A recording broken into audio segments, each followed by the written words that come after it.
আসসালামু আলাইকুম সবাইকে। বর্তমানে আমরা ChatGPT ফ্রি ভার্সন দিয়ে ইমেজ তৈরি করতে গেলে অনেক সময় লেগে যায়। তাও আবার ২ থেকে ৩ টা ছবি তৈরি করা যায়। চিন্তার কোনো কারণ নেই। আজকে আমি আপনাদেরকে এই ভিডিওতে শেখাবো একদম ফ্রিতে সোরা এআই ব্যবহার করে মাত্র কয়েক সেকেন্ডে কিভাবে আপনারা ইমেজ তৈরি করতে পারবেন।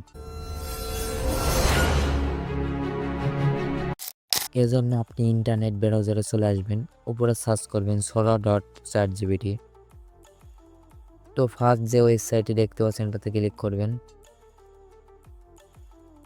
ওয়েবসাইটের ভিতরে আসার পর দেখতে পাচ্ছেন উপরে লেখা আছে লগইন অপশনে ক্লিক করবেন। তো এখানে যেহেতু আপনি নিউ সেক্ষেত্রে আপনার এখানে একটা অ্যাকাউন্ট করতে গেলে সাইন আপ ফর ফ্রিতে ক্লিক করতে হবে। ওখানে আপনি চাপ দিয়ে সহজে অ্যাকাউন্ট করে নিতে পারবেন। তো যেহেতু আমার অ্যাকাউন্ট আছে আমি লগইন করে নিচ্ছি। দেখতে পাচ্ছেন আমার অ্যাকাউন্টটি এখানে লগইন হয়ে গেছে। তো আপনি ওয়েবসাইটে আসার পরে এখান থেকে কম্পোজ অপশনে ক্লিক করবেন। দেওয়ার পরে আপনি যে ধরনের ইমেজ চাচ্ছেন সে ধরনের আপনি প্রম্পট লিখে দিবেন। তো আমার প্রম্পট আমি লিখে নিয়ে এসেছি, আমি এখানে পেস্ট করে দিব। তো দেখতে পাচ্ছেন আমার প্রম্পট আমি পেস্ট করে দিয়েছি। এখান থেকে এই অপশানে ক্লিক করে আপনাদের ফটো রেশিওটা সিলেক্ট করে দিবেন। তারপর দেখতে পাচ্ছেন ভেরিলিয়ানটাও সিলেক্ট করে দিবেন। ভেরিলিয়ান অর্থ হচ্ছে আপনি কতটি ইমেজ নিতে যাচ্ছেন, ১টি ২টি নাকি ৪টি। আমি ৪টি ইমেজ নিব। তো এখান থেকে তারপর সেন্ড করে দিব।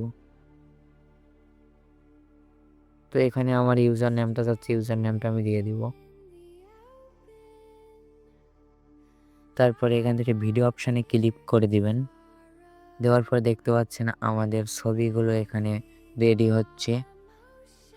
কয়েক সেকেন্ডের ভিতরে আমাদের ছবিটা জেনারেট হয়ে যাবে। এখানে আমাকে টোটাল ৪টি ইমেজ জেনারেট করে দিছে। ইমেজগুলো কত সুন্দর!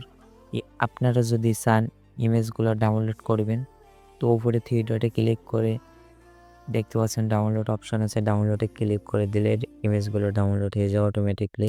তো এই ছিল সোরাইয়ের কিছু কাজ। আশা করি ভিডিওটি আপনাদের অনেক ভালো লেগেছে। ভালো লাগলে লাইক কমেন্ট করতে ভুলবেন না। দেখা হচ্ছে নতুন কোনো ভিডিওতে। ততক্ষণ ভালো থাকবেন, সুস্থ থাকবেন। ধন্যবাদ।